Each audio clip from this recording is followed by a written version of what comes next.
Hi, this is Nicole Troutman here with another open educational resource for you to explore from your home. For those of you who are just now joining us, an open educational resource is a free scholarly resource that you can access without having to be affiliated with any specific institution. This is really useful because most scholarly resources cost a good deal of money to have access to, or you have to be affiliated with a certain college or something like that. These are completely free for everyone. This is really handy if you have your own personal research project you're doing at home, or if there's something you want to learn more about, but you don't really want to pay fees to go to a class, because some of these resources actually offer free courses on different subjects. They're also really good for homeschooling. Now, I am a research and instruction librarian with Tennessee State University, and I discovered our open educational resources on our Library and Media Center's website that anybody can access. You don't have to sign in or anything. It is free for everybody. So I'm here to share those with you so that you can get your own educational resources for yourself. So for those of you who would like to subscribe, please click the button on your screen. And as always, the links that you're going to need are going to be in the description for this video. I like to think of it as a little cheat sheet. So now that that's out of the way, let me share my screen and let's get started. Okay, so the first thing we're going to do is search for Tennessee State University libraries. And here is our website right here, Libraries and Media Center. Go ahead and click that. This is our homepage.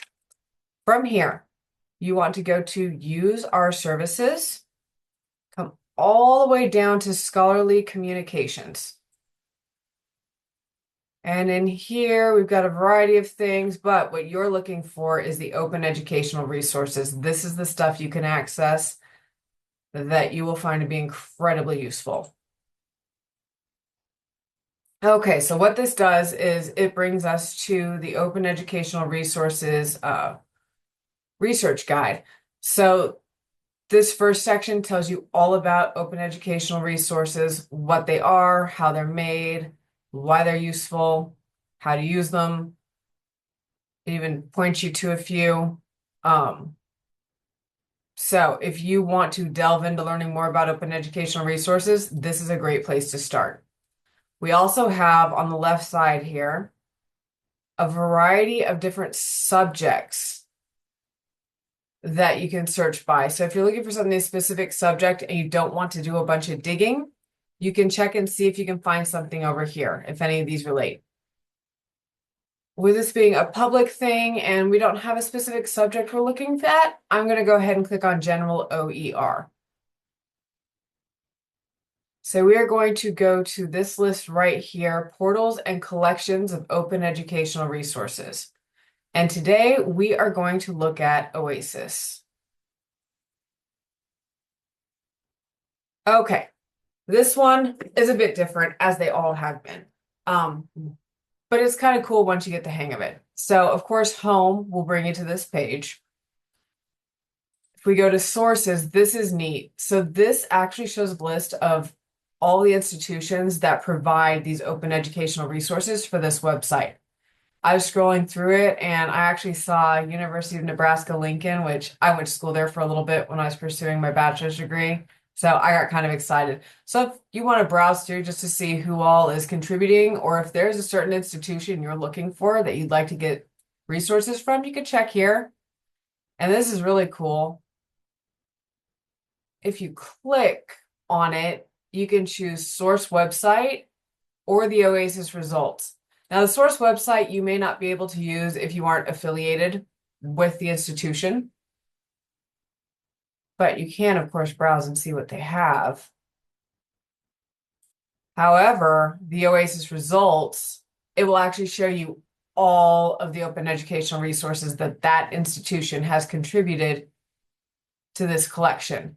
So you can peruse through here and see if there's anything that jumps out at you.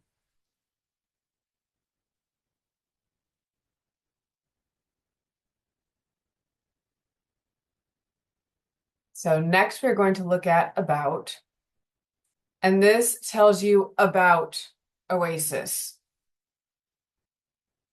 And they have a cool little map down here that shows you where all the locations, or where the locations of all the institutions that contribute to this collection are. So you can actually browse through here. You see that we have things coming from all over the world. Of course, it's very heavy in the United States, but all over the place. All sorts of people are contributing. There's a lot of good information on here. Now, this one I rather like. You can go to OER by subject. So, as I mentioned before, if you're looking for a specific subject, you can come in here and this cuts out some of your effort. On this site so far, I'm finding that I've been doing slightly broader researches on here. I'm going to tinker around in this video and see if we can find something a little more specific. But you can actually go into these subjects and browse around. So let's take a look at anthropology. So here you have 916. These are all of the resources that they have on anthropology. Of course, do remember that there's a chance you will find what you're looking for under a different subject. That happens from time to time, even if it's not expected. Every now and again, if you're not finding what you're looking for, you got to stretch it a little bit. Play with the keywords, play with your subject. But over here, you can bring your numbers down like you see here. We have 916 results. So if you're looking for something specific, like say you want courses on anthropology, there you go. Now we have 74 results. You don't have to dig for the courses. They're all right here. If you want to bring it down by source, you can choose what source you want them to come from. If there's a license that you want, click show more, and it really doesn't do much because there are no reviewed sources for this particular subject. But if there were, you could. And then if you want to erase it all and start again, you can hit reset. Here we've got search within these results. So let's say,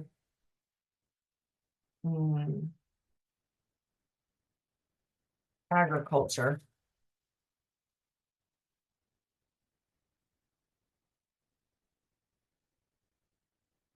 And here we can find the anthropological history of agriculture, all the different things. So that's fun. Here, if you want to link to the search results, you can do that. So here, this would be useful to use, like if you want to come back to this list later on, but you don't want to dig again, you can copy this link and either open it in a new tab to explore later. You can paste it onto your onto a document so that you can go back to it and copy paste it later. You can send it to somebody if there's somebody that you're like, oh, they need to see this list. You can send it to them. Very, very helpful. And then over here, we've got the icon legend so that you know what you're looking at by icon without having to guess. So this is like, say you have all the different types of sources and you want to have an idea of what type of source it is. This is their icon legend.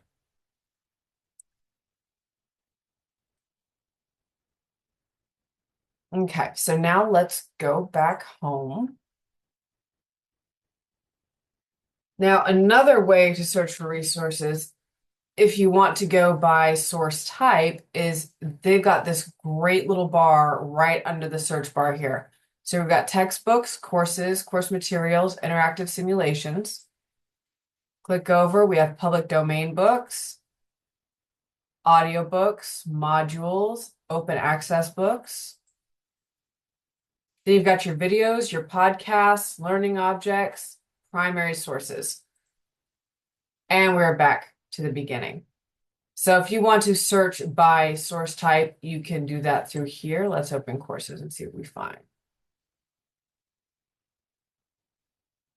And again, you can go through, they've got the different subjects that you can find courses on over here.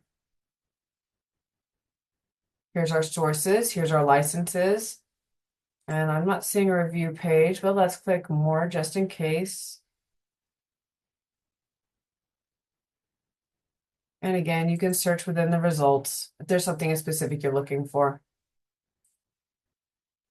Okay, now let's go here. So I'm going to show you advanced search. It's a little different on here. So you've got title, author. You can search by subject. You can do source or link. So let's do Alice in Wonderland. See what comes up.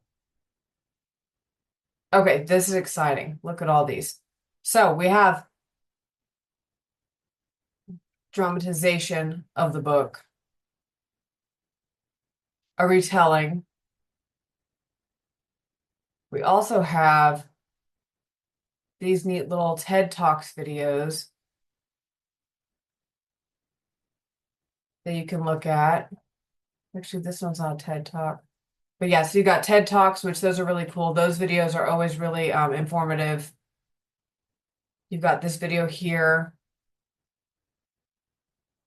Here you have the actual book for free because it's now public domain. It is no longer, the original text is no longer under copyright because it's old enough. So if you're looking to read the book and don't want to pay for it or dig through a library, you can find it online and it's right here for you. So here you can email it to yourself or your friend. This will be the whole link and you can, yeah, put it in the name and put in your email that you're sending it to.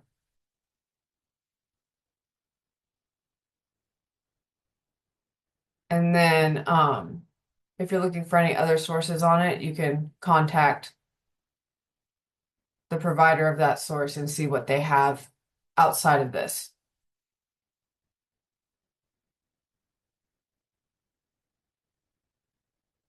And then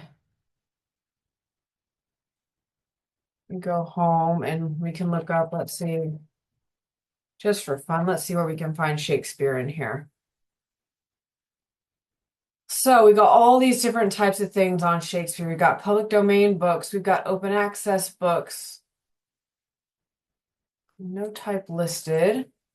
Let's open it, see what that is. So here we've got different, we've got first Hebrew Shakespeare translations. That's really cool. We've got Shakespeareing into Macbeth and Tempest. It's teaching it. Your website.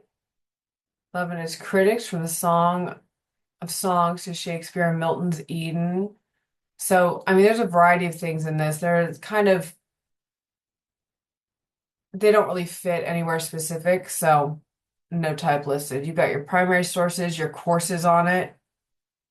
Which actually, let's just open that here because.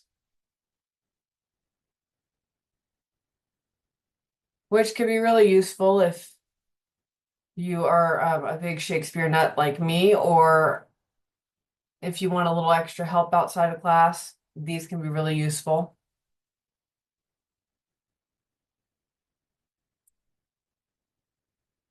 Then we've got videos, podcasts, and a textbook.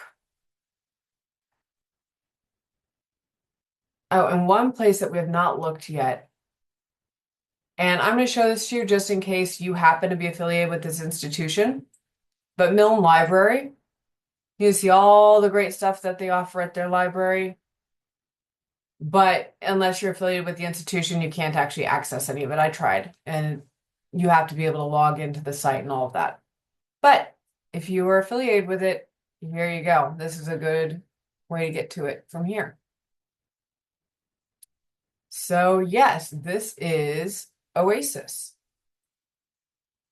And I really hope that you guys got a lot out of this. I know this was a bit smaller than most of them have been. But yes, best of luck. And of course, my contact information is on this channel.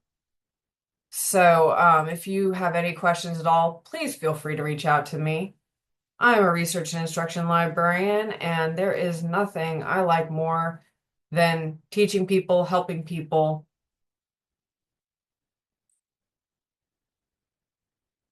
etc.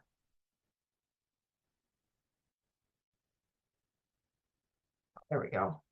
So, yes, any questions at all? Let me know.